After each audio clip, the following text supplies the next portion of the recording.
Hello, everyone. Welcome back to Kadisha Blake-Huggins podcast, where we give you the tools to navigate millennial relationships, money, goal setting, and aspirations, where we discuss ideas and not people. Well, I'm about to give a backtrack for that one. Today we are discussing people. We are discussing Stefan's journey, his journey to a PhD. And before I bring Stefan on, let me give you a little synopsis of what this wonderful young man has to offer to the world. All right, so here goes the bio. Stefan Watson is a young man with a vision and a passion for transforming Jamaica through the use of innovative applications of technology. He currently holds a Master of Philosophy in Electronics and a Bachelor of Science in Computer Science and Electronics. He's also about to pursue his PhD. Isn't that amazing? PhD in Electronics. So he's on his journey to a PhD. His area of focus is speech recognition, and the aim of his work is to develop a complete system which will aid in improving the literacy rates of children across the island. Outside of his academic pursuit, he's also a teacher. Wonderful. His passion for technology and its use to improve the quality of lifespans, sorry about that, to improve the quality of life spans all facets of society. He has done work in robotics, environmental monitoring, solar and alternative energy solution, and home automation. His passion stems from his humble beginnings, the love and support of his family, and a drive to make a positive impact in society.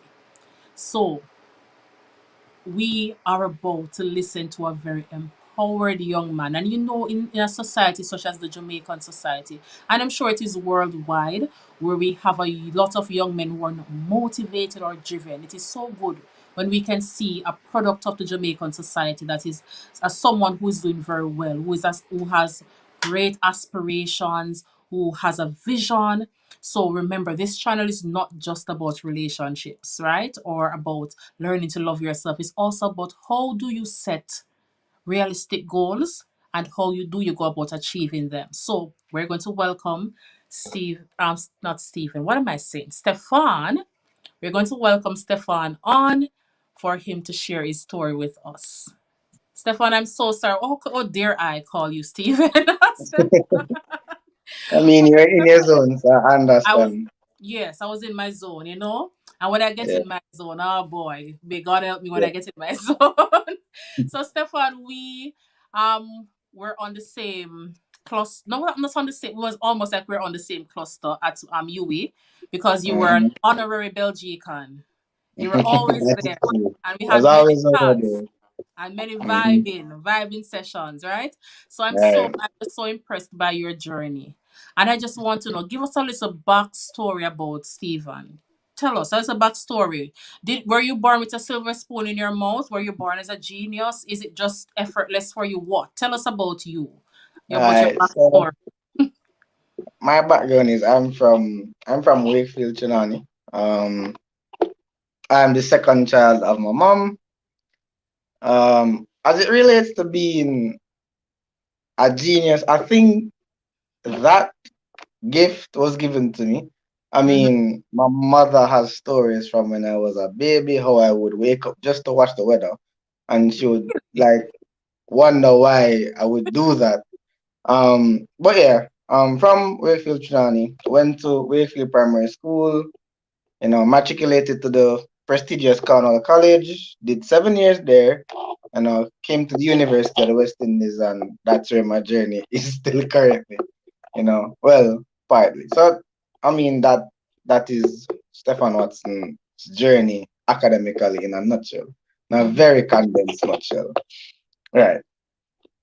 All right, so I always speak about running your own race, right? Not comparing yourself to anyone else, being better than you were yesterday. So you are your competition, right? But was there any point in your journey that you felt that, oh, I'm not good enough to do this, or I don't feel motivated enough to complete this or to accomplish this, based on where I came from, based on you shared with me that you were basically in a single parent family household. So how did that impact you? Did it motivate you? Talk to me about that, please.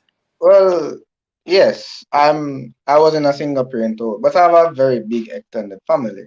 Mm-hmm. So my family is pretty close. My mom, my aunts, my uncles, my grandmother and grandfather. Um, but growing up, they were always there. So my childhood was a bit mixed. I never had wants Mm-hmm. for anything basic, but again, I'm not from affluence. I'm not from wealth, so there's still a bit of work that I had to do to get to where I am. I mean, throughout primary and high school, I was a top achiever. And so that gave me the opportunity to get to things through either scholarships or funding that was, given to me. So when I was in primary and high school, I never thought of this as a journey. It was just something I did. Your mother send you to school, you go to school, you get good grades, and you go back home. That was it. A few extracurricular activities, all of that things that were great. But I think the challenge really stemmed when I was trying to come to university. That's the first time that my mom had to really sit me down and be like, I know you want to do something, but based on how much it's going to cost, I don't think that I can afford to do it for you. Because initially, when I was just coming to university, I wanted to do engineering. I qualified to do engineering. I got all the grades, but engineering was only offered in Trinidad. It's not like now where, you can do an option at the university in Kingston. So it was Mm-hmm. only in Trinidad. And I got the acceptance letter. My mother sit me down and be like, son, I know you want to go. I know, but this isn't something that we can do. So I ended up coming to the University of the West Indies, where I did, and that's why I did computer science and electronics, because that was basically engineering in a nutshell. Um, Even that journey, there were some challenges. My mother pretty much worked miracles to get my school. I don't owe any student loan, and I've always told her that I'll be forever grateful for that, because she moved mountains to ensure that my school fee was always paid. Um, Money to come to school again was not much, but we make it work on hall. I The remember. miracles that everybody I live on hall know the miracles that you work with. Your parents Oh, can only give you so much, but you and your friends and colleagues come together. You make gourmet meals out of mm-hmm. the little that you. Do you remember those times that we know when we know an event is keeping on campus, and guys, if you Yeah, man. were back then in what, 2009, 2010, 2011, Yeah, when UWE had events, maybe it's not the same now. You had a still the whole same lot thing. of The free food there. yeah, you know. Yeah, man. The free food there. Every Thursday there is a seminar at Undercraft. Every Friday there is a Oh seminar yes, man, somewhere. and this is how we And would do you it, make you guys. make the most. And I guess those things actually helped me too, because you learn. I mean, you weren't there to learn. You were there just because, Survival skills, it's, Stefan. yeah. Survival So, skills. we went through this, but Yeah. I think my biggest challenge though at UWE came in my masters, because I mean, through undergrad, I still had the aptitude to go to class, get the information, and produce good results on exams. Now, when I got to the master's level, it was research. It was something new, Mm-hmm. something I'd never done before.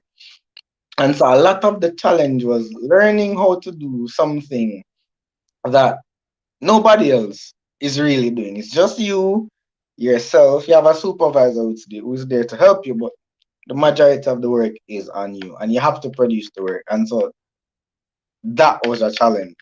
Mm-hmm. It was a real challenge. It took a lot of sleepless nights, a lot of nights sleeping in a lab, but it was work that I loved doing. So even though it was a struggle, it was rough. Mm-hmm. And for partially you are self-financing yourself. Right. So you still have that behind you, but you still, making the effort to go through and do the work.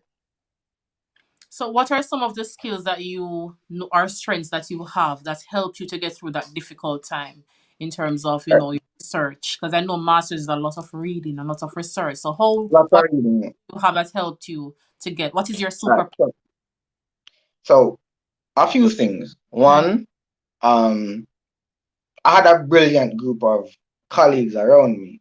And wow. so when we were working on research, it was about five, six, seven of us in the lab at a given point. And so you would know when somebody in the lab not having a good day. You could see it, be like, yeah, friend, they're not having a good day today. But you know that your colleagues there to be like, and even to help you, like, yo, I've been working on this for 3 weeks. I can't figure it out. And your friends come and look at it and be like, all right, let's see if everybody can, help with it. Another strength that I always drawn is my mom. I Mm, mean, my mom knows I can call her. I call her anytime. We'll have lengthy conversations about, just what I want to do, what I'm trying to do. And she'll always say, son, I'm proud of you, I love you, you can do it. And that little bit of motivation, people say it's a little motivation, but that was a big thing to me. And so when I finished my thesis, I dedicated it to my family. So my dedication is to my mm. mom, my aunts, my uncle, and my grandfather, who unfortunately is deceased. But they always told me from when I was a child that I was smart, and they always believed in me. And so I use that to say, yo, there are people, and there are other people, many people who have interacted with it. Be like, yo, what you're doing is amazing. Keep doing it. Wow. There've been days when you're down and you really don't want to do more work anymore. And some random person, you're the guy that does this the speech recognition. You're so brilliant. And your man is like, but I don't even know what I'm doing. And you're like, but you're so smart. And So you look at it you're and you say, like you're with it, and then people are telling you that you're brilliant. right. So if everybody else around you is like, you're what you're doing is amazing, then it lifts the spirit and you can put a little bit more effort into it. So I'm just taking a bit of a pause to welcome those who are currently viewing our live. Francine, Hard Work Dedication Johnson, Michael Johnson, who is my little brother. Thank you so much for joining us. So yeah. So I've heard you mention about one two things, your mother being your mother and your family being your support system, which is very important when you're going after your goals, especially the fact that you had not only your family but you had colleagues that had a similar vision or were moving in the direction that you were moving in. It's so important when you're working on your goals to have people with similar mindset, character, morals, all of those things. So important. They always say you're an average, I should say, of the five people you spend the most time with. So when you're going after your goals, people, please align yourself with people that are moving in your direction. If you don't, you are going to get distracted. Stefan, a question as it pertains to, because usually you're a teacher yourself, you're an educator. Usually we have that one teacher or maybe two or three teachers that inspired us. Is there a teacher like that in your life that inspired you? I have a teacher at almost every institution that I've been to. At primary school, it would have been my grade 5 and grade 6 teachers, Miss Roberts and Mrs. Davis. Mm-hmm. Um, those are the two teachers that they were always behind me. You're a brilliant young man. They signed me up for every single possible competition that I could ever enter primary school, every single. And I mean, and I'd win them. And they'd be like, see, I tell you, like, I'd go, like, for example, we did a reading competition when I was in grade 5. I didn't even want to read. And they're just like, Stefan, let's go up there and read the thing. I go up there, stand up, read, come back, second place. I'm just like, I didn't even try. And they're like, she's like, you didn't even try. What? But I mean, those are the first teachers that that molded my success. A lot of the things that I use in my classroom, I Mm-hmm. learned from those teachers. My other teacher in high school is Mrs. Laban, who was my math teacher. Funnily enough, I'm a math teacher. So, when you're in high school, you kind of get misguided. As a young man, I went to all boys school, boys, high school. You know Mm-hmm. exactly, yeah. Louding, No, laughing. tell me about All it. as Boys, as high school brilliant trouble. as we Stefan, were. what did you do? What did you do? No, I wasn't a troublemaker. I was just mischievous. I made all the jokes in class, typical young man stuff. But Mm-hmm. she would be like, Stefan, like you're brilliant. Like you're brilliant at math. You don't even study. Like everybody else practices, Stefan. You just look at the problem and solve it. Like you are brilliant. And she would encourage me. We did math and add math together. And she would always tell us, you are the brightest and best boys. Mm-hmm. It's like, you are the brightest and best boys on this side of the island. Represent it, represent it. And eventually, as idle as we were, when it came down to, exams and crunch time, you would see where that those words of encouragement shone through. Because, me and my friends from high school, we then, all of us, we did very well through those years. Mm-hmm. Uh, because those teachers were there to always be behind it to say, hey, you can do the work. So you're saying then that the teachers did play a very important My role. teachers played an important role in molding my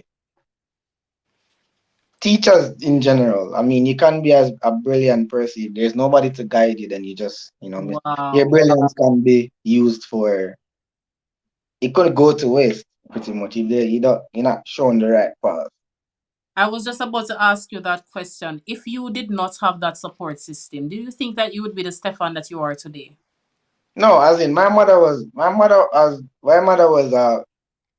mom, was a Jamaican mother.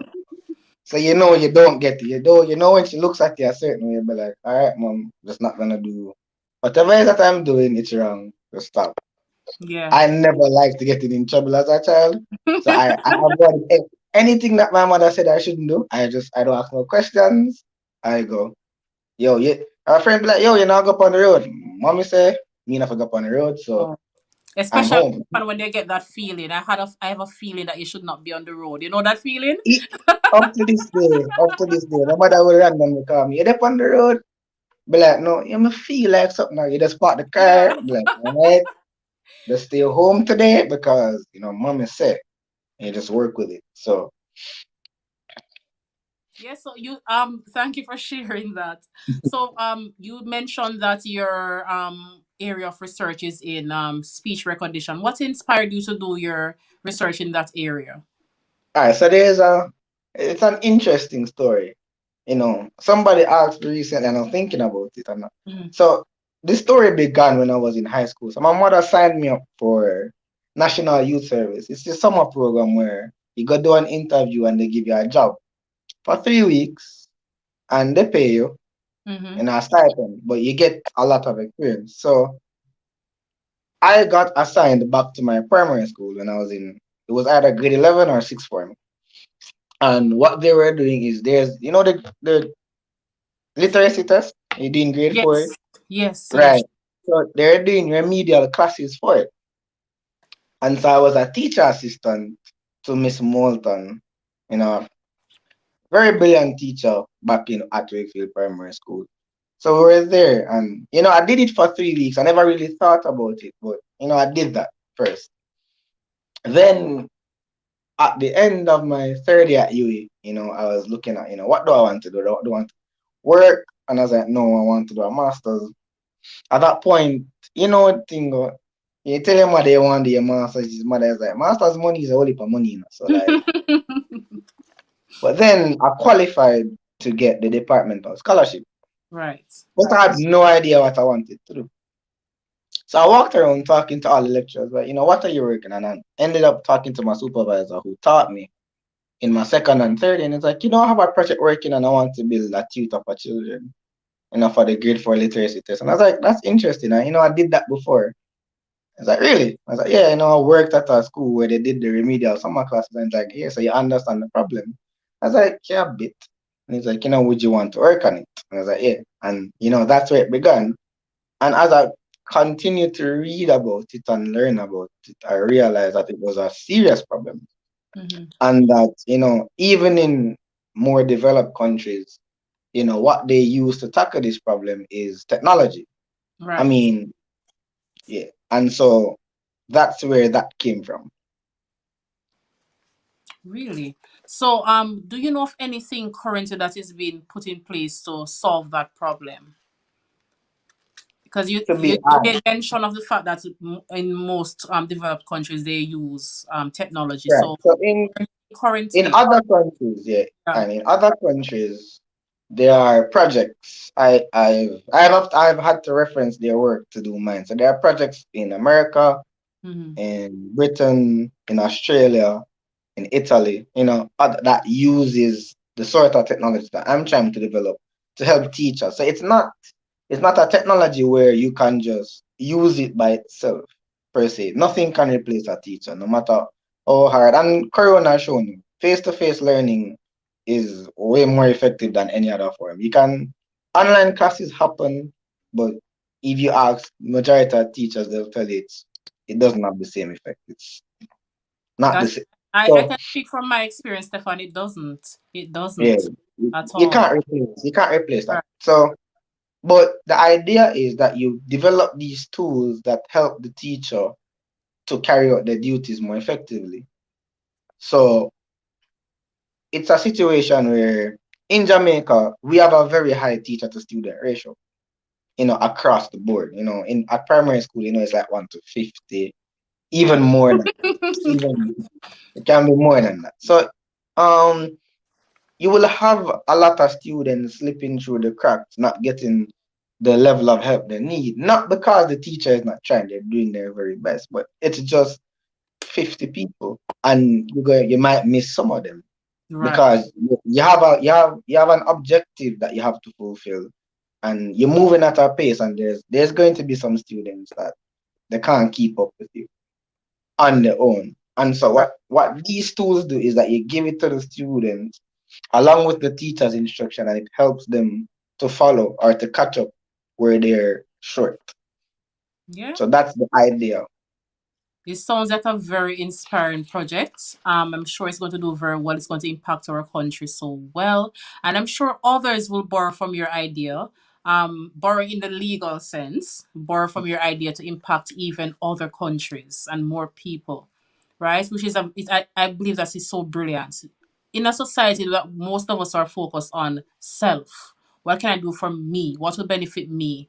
It's so refreshing when you find people that are willing to do something that will benefit not only themselves but the wider society. I think that is so impressive. Stefan, my next question for you, the big question, the marvelous question: what is your why? Why do you do what you do? Is it because you have nothing better to do, you're just doing it, or is it that you have a big why? Why? All right. So my why do I do it stems from a lot of things. From a personal standpoint, it leads back to my family. So my grandfather was a farmer. So my grandmother worked at a farm factory. My mother's highest level of education was high school, and she's always stressed that if it were different, she would have loved if she was able to go further, with education. And I was a child, or when I was old enough to understand, she would say to me, all of these things, the sacrifices I make, is so that you can, do something that I've never done before. And so one of the reasons that I do what I do is because I know that when she looks at it, she's like, yeah, her hard work, her sacrifices, went into something that she can always walk and be proud to say, that's my son. He's doing well. When everything happened, my mother frames every news article I've ever been in. Like she cuts them out and, frames them. So I know that, that's one of the reasons. Personally, for me, um, me personally, me alone, my why, my drive is that I love to learn. I love to learn new things. And so I'm driven towards that kind of stuff, learning new things, figuring out stuff. I've always been, from as a child, you know, driven towards why. My question to my mother would be like, why that? Why that happened? Why? You know, um, in terms of the otherwise, I think what I'm working on is very beneficial. Mhm. And so I do it even though sometimes it's not rewarding financially or otherwise, but you know that this is something that when completed will have a very positive impact on a wide scale. And so there's my aunt in the chat. Yes. Hello, Colleen. Hello, Erica, Chrissy. Thank you for joining us. All right. So, Right. Stefan, we know we speak about running our own race, right? But in the race of life, some of us don't have the best resources in terms of, some people in the race have the name brand shoes. Some people start ahead of some people. Some people don't even start the race at the same time.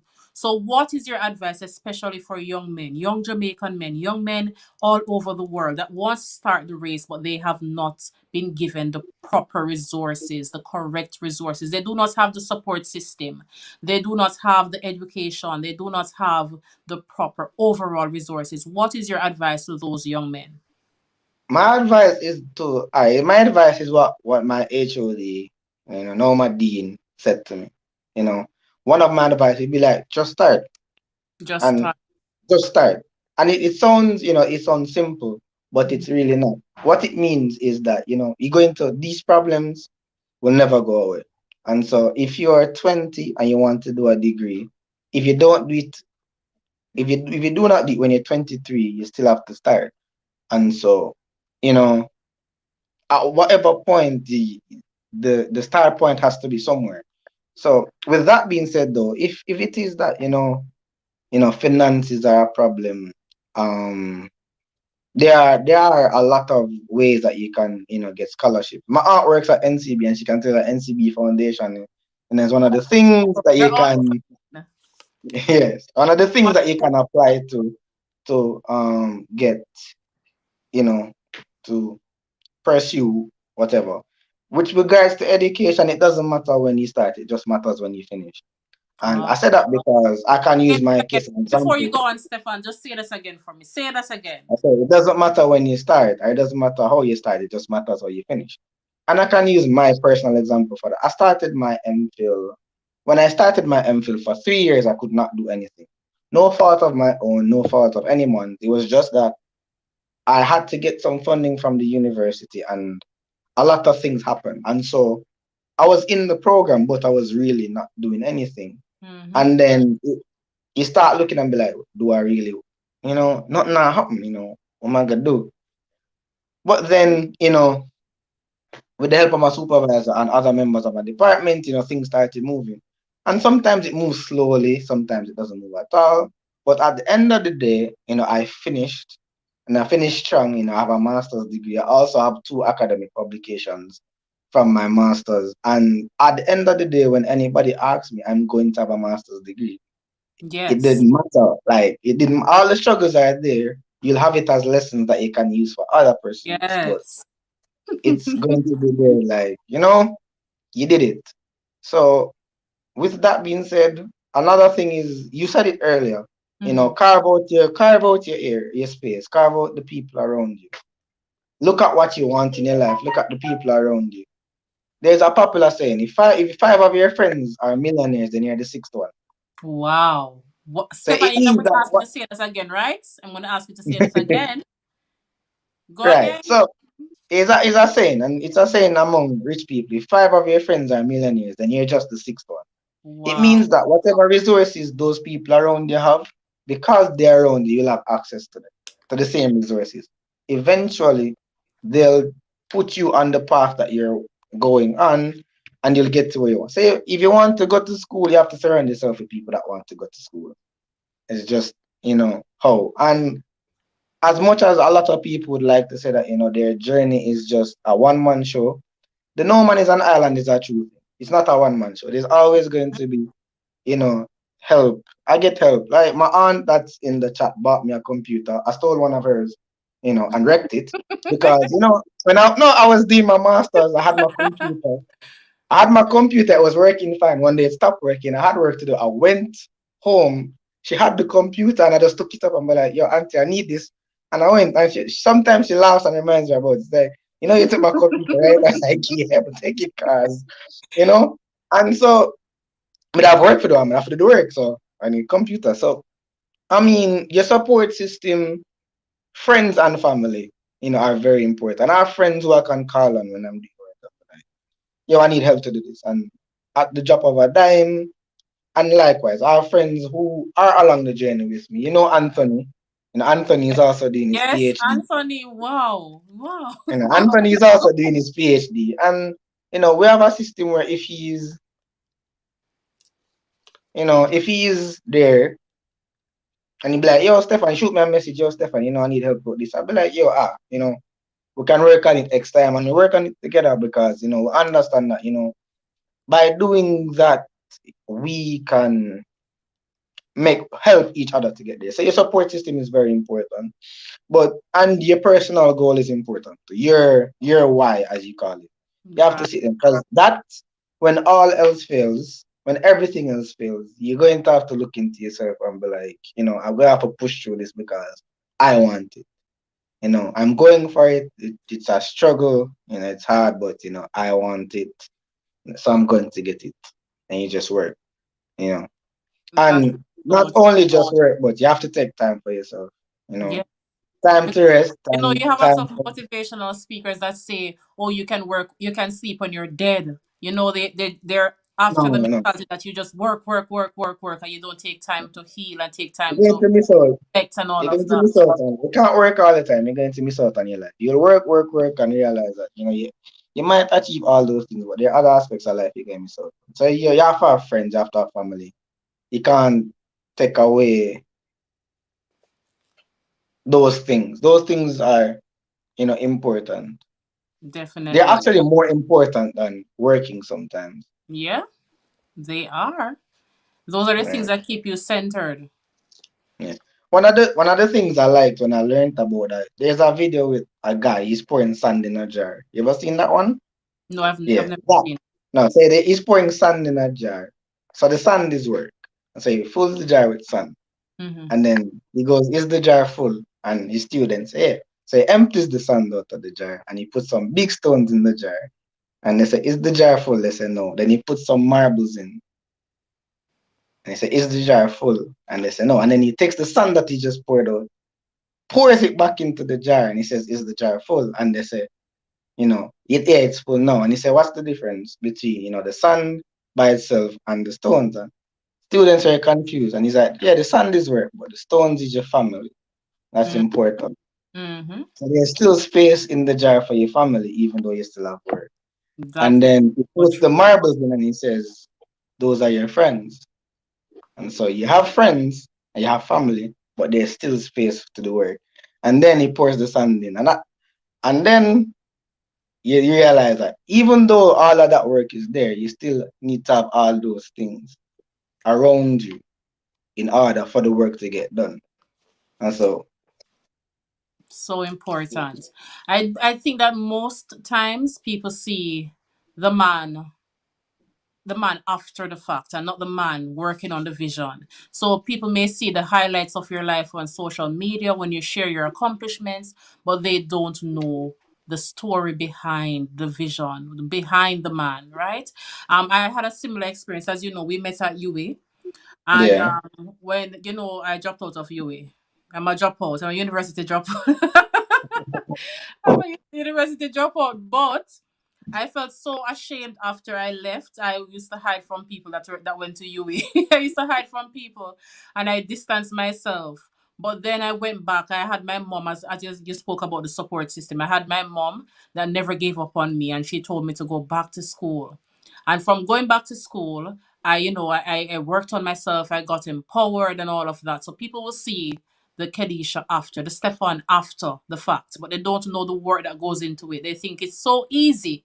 So I'm so happy that you're here to share your story, to tell us that, it was not a thing where you were born and they said, okay, Stefan, we're going to pay for your your degree, your master's, your PhD, everything is just lined out for you. You had to struggle. there were things that you had to overcome. You had to get to know yourself, and to, even when you fell 7 times, you had to get up again and push yourself forward. It's not as easy as everyone think it is. So That my is next true. yes, Stefan, definitely, definitely. My next question to you, which I'm so inspired by your story, and you know why? Because you know I Yeah, want I to know. do further studies, and I'm ifing and butting, but just hearing your story, it has inspired me to move forward, and that is the only thing that we aim to do on this podcast, to inspire people to be better people, be better partners, be better, just be being better overall in all facets of life. So my next question to you: can other people do what you have done, or is it that they have to Yeah, be born a genius like you, or do they no, can? no, no, no. Nah, it's not about. As in, for me as a teacher, when a lot of people say, I say, for me as a teacher, teaching has taught me one thing. Everybody, everybody's brain can do whatever task they put it to. It's just a matter of one, time, and two, resources. A lot of people struggle not because they're not brilliant, but because their circumstances around them force them their brain to be occupied by other things. You Mhm. can't think when you're hungry. So if you're you where you come from a place where, it's a day-to-day struggle just to feed yourself, your mind is only preoccupied with, that you need to survive. And so it takes away from whatever else you'd want to do. And a lot of people, face that. So, and I know a lot of people who, they just put their mind to it. It's not about the resources. A lot of them, they're from the same background as me, you know, but they have the same mindset as me. We're going to put our mind to something, we're going to do it. It doesn't matter how long it takes, but we're trying to achieve something, and we see that, that's what we want to do. And even as bright as somebody can be, there are other obstacles that you have to overcome. And some people will overcome them not because they're smart, but because they have the willingness to work and to get to that point. So it's not only because you're, super bright or you know, but and again, the other thing is a lot of people, you know, will say bright because you're good at one thing. And the typical Einstein quote, if you judge a fish by its ability to climb a tree, then you'll think the fish is an idiot. Hmm. So That is so true. everybody, so a lot of people, their their purpose is what they need to find. And then you will never ever get a better version of that person. Not Yeah. everybody is going to do science, not everybody is going to be a doctor, not everybody. But there are other things that people can, put their purpose into, and they'll be brilliant and they'll achieve everything. And people say, no, they have a purpose and they're willing, to put the work into it. So it's just finding your purpose, finding what you want to do, and just working at it. And Yeah. again, having your support, and you'll do you'll do amazing things. Yeah, I agree, because I over the years I've met people who say, "Oh, Kedisha, you're so good at this or you're good at that," right? Or I have met people myself that are good at a particular area that I'm not good at. And the thing is, too, you can admire people, you can aspire to achieve some of the skills that they have, but as Stefan said, you have your own purpose, your own unique purpose in life. There's no reason to be jealous of anyone else's purpose. You can be inspired by it, but God has placed your special purpose inside of you. And once you find that, you will not, as Stefan said, stealing from what he said, you will not find a better version of yourself. Stefan, give me one word that describes you. One word that describes Stefan. Well, one word that describes Stefan, other than the regular, intelligent, and I think one of my most is my my perseverance. I'm relentless. When I want to figure out something, I'm relentless. I work at it, and if I don't know, I will exhaust every resource until I figure it out. That's just me. And it's not only in academics, it's just in life. There are a lot of things that I've done outside of school is the same approach as like I want that thing, and I won't stop. I'll do all the work that I can do to get there. And I think with that, it has enabled me to do a lot of things. A lot of things that I've done is because I've been able to put all of that effort into doing something. Definitely. So I have two more questions for you, but if for the viewers, if you have any question that you wish to ask, now is the time to do so before we close off. I have two more questions to go. Stefan, my next question for you is, where do you see yourself in 5 years? If I am at an event and I'm reading your introduction, what will I be saying about Stefan in 5 years? And in 5 years, my introduction would be Dr. Stefan Watson. Oh wow. Oh wow. It sounds say it again. It sounds so wonderful. Say it again. That's my dream for the next 5 years to go somewhere and somebody say and introducing Dr. Stefan Watson. You know? So that's one of the main things I want to do.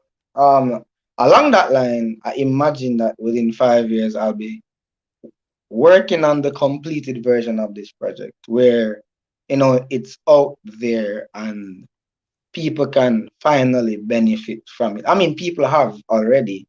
We have done work with one of the reasons I'm able to do this because I got permission from the Ministry of Education. So we've done work where, you know, people have seen where this is a really beneficial thing. One of the things I did, that it's academically beneficial, but it goes even culturally, is that I did some work that showed that Jamaican English really in itself is a unique thing. So when people say you speak is folkies, it's not not true. You speak in a way that is unique to Jamaicans, Wow. and yeah, and it leads into the language conversation. Because people always say patois is broken English, and no, Jamaican patois is its own separate language. Jamaican English is its own separate language. So there's a lot of that in it as well. So yeah, that's my in 5 years, goals. And I'm going to be looking out for that, because I'm going to be messaging you and saying, Dr. Stefan Watson, what's going on, man? How is life? And I don't hear anything about dating in the 5 year plan, or is that already in your plan? Yeah, that's already there. So Oh, it's already there. Oh, wonderful. so Awesome. So the last question, Stefan. Are you ready for this one? Are you ready? as ready as I can be, as ready as I Wonderful. can. So you told us about having a good support system.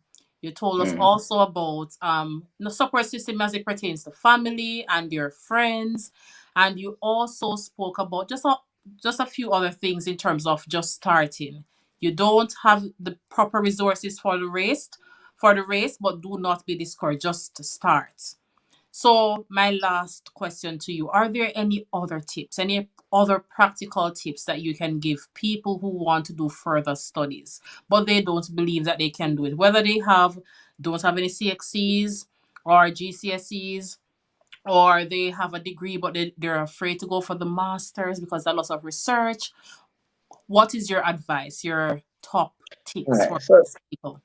all right, the top tips for anybody trying to further study. My top tip is knowing exactly what you want to do, because education itself is vast. There are a lot of programs there, and they'll all look attractive. So know what it is for you, and it doesn't matter what it is. Don't, as you said it, don't look at what other people are doing. Know what you want to do, and then the other tip is to chart your course. Don't put a time limit on it, but chart your course. So if Mhm. you started from the basics, you dropped out of high school, due to whatever reason, but you're getting back up and you be like, all right, I still can do this. Then you chart your course. You need to do these subjects at that level, CSEC, CAPE or A levels, which whenever you want to do, and you plot your course and you set yourself realistic goals. Don't don't set yourself goals that that's out of your reach in your immediate, because nothing is truly out of your reach. And what I mean is, if you have like CAPE subjects, don't think about the PhD in your immediate. You want to do it, but the immediate circumstance is a bachelor's degree. So Stefan, that's the one that are you talking to me, Stefan? Are you no, talking to it's me here? talking to everybody. Because I do it too. When I was doing, when I was doing my master's, I dreamt of, already having a PhD. And Right. uh, you tend to sidetrack yourself because you're you're looking ahead, but you're not looking in front of you. So you're looking over everything. You're looking over all the steps. You see the top of the hill, but there are steps along the hill where you're looking at the top and then you're going to trip over the step in front of you. So Right. you have to focus on those that are in front of you. My other tip is to celebrate everything. I never used to do this. And I had a friend who was by. It's like, why you don't celebrate when you do, whatever. And I'd be like, yeah, it's just work. And he's like, no, it's not just work. You've done something. So always reward yourself. When you do something and you've done it, you reward yourself. You're like, I did this. And the reason is because when you look at your next goal, you will feel motivated to work towards it, because you'll be like, yeah, if I can do that, then I can do this. And you'll keep on moving. So yeah, that's another tip. Another tip, I would say, the most important, not really, but one of the important tips is to always try and move, always try and learn. No matter how old you are, no matter what you've accomplished, and a way to always be accomplished is always try to always be open to learn. Because as you go through all of these things, whichever level, it's always going to be something new, something you've never experienced. And you're in it for the experience and the end goal. So don't shortchange the journey, by looking at the end. Just look at the journey in its entirety and just, go through it. And you realize at the end that it's not so much what you have at the end, but the things you learned along the way. And for example, I can't say I have a master's in electronics. Yeah, but there are a lot of skill sets that I learned along the way that are as valuable as having the master's. And so, yeah, that would be my tips. Wonderful. Thank you so much for sharing, Stefan. We have a question here. What will Stefan pursue his doctorate in, and what further impact do you plan on making on society or nation building? I'm grateful for that question. So my PhD is in electronics, in theory. That's another story. But my PhD is in electronics. That's what I'm pursuing it in. That's the topic that it falls under. But what I'll be doing exactly is I'm developing a system that will allow, children who are less are disenfranchised, to be able to read. So I'm providing a resource for, low resource children so that they'll be able to learn how to read with the aid of a teacher. The second part, and more interesting, what further impact? All right, so I'd have mentioned Anthony. So one of the things that we're doing is that we're working on a non-profit organization that's geared towards helping youth such as ourselves who are from the same circumstance to end up get where we're at. Because we know that when I was younger, you know, computers weren't even a thing, really. I mean, excuse me. I'll just put that on silent. So you have a we weren't exposed. Me and my friend did computer science. We weren't exposed on coding until we came to UWI. My first attempt at writing a piece of code was when I did my first course at UWI, where we saw computer science as our first year topic and we run. So we're going to choose that because hey, why not? In first year you get to explore your options. You can. So we picked it. Right? So it's first time we ever see a piece of code, and there are other people in the class coding from their 10 from they Right. were little I can children. So imagine. they're way ahead of you. You're trying to catch up. You want to hold them, but you're there. You're still. Eventually, we all got to the same stage. And so what we want to do is we want to be able to introduce a lot of these things that we've been able to experience to others so that they can see. that this may be something that they want to be interested in. So that's a project that we're working. It's a group of us. We're all at the core. It's all young men from Cornell College. All of us used to idle in class and end up and then, we reached a level where a lot of us, have degrees, have multiple degrees, and we realized that, if it was that there was somebody like us to show us earlier, then our journeys would have been impacted positively. So Wow. we want to do that for other people, go back and, impact, and so that they can say, yeah, I come from rural Jamaica, my parents may not have it, but there's somebody right in front of me who, as you said, they see the end product, so we're showing them, hey, we walk the same journey, but this is somewhere that you can go, and there's nothing stopping you from Wow. doing it once you put your mind to it. So yeah, that's one of the things I'm working on. Thank you so much, Stefan. Guys, you have heard it. You have heard it from Stefan, a young nation builder. He did not have the best start or the best resources, but he started. And that is so important. When you start, even when you don't have the proper things to start, but you do it anyways. I'm so amazed by Stefan. And Stefan, hopefully in the next 5 years I can interview you again as doctor Stefan Watson. So brilliant and so humble. Guys, when you find your vision, sometimes your vision and your purpose, not sometimes, it more than likely will not be a vision for just you. It will be a vision or a purpose that is going to impact other people. A vision or purpose that will impact other people. There is someone out there waiting on you to step into your purpose so they can step into their own purpose. Your vision is tied to other people. So please do not sit on your vision. There are people out there waiting on you to walk, even a toe into your vision. Put even a toe into your vision, a finger into your vision for them to step into their own purpose and to impact the world, to build our nations, to just create a world with a difference. Stefan, I am so amazed. I know that you do these things so effortlessly. You're so brilliant effortlessly, and it's so refreshing to see a young man, a young Jamaican man, who is making an impact on society, who is not afraid to be who he is. And I'm just going to go ahead and label you as becoming Stefan Watson. Can I hear a yes? Yeah, So yeah, becoming, man, yes, Stefan, becoming you. I appreciate it so much that you agreed to come here to share your expertise and to share your experiences. And I was saying to my husband earlier, of all the persons I invited for an interview, yours was the most effortless. And you add so much value, added so much value to this life, but it was so effortless. It was not about it to say, oh, remember this. Or you were always there to say, yes, no problem, I'll do it. And I'm so impressed.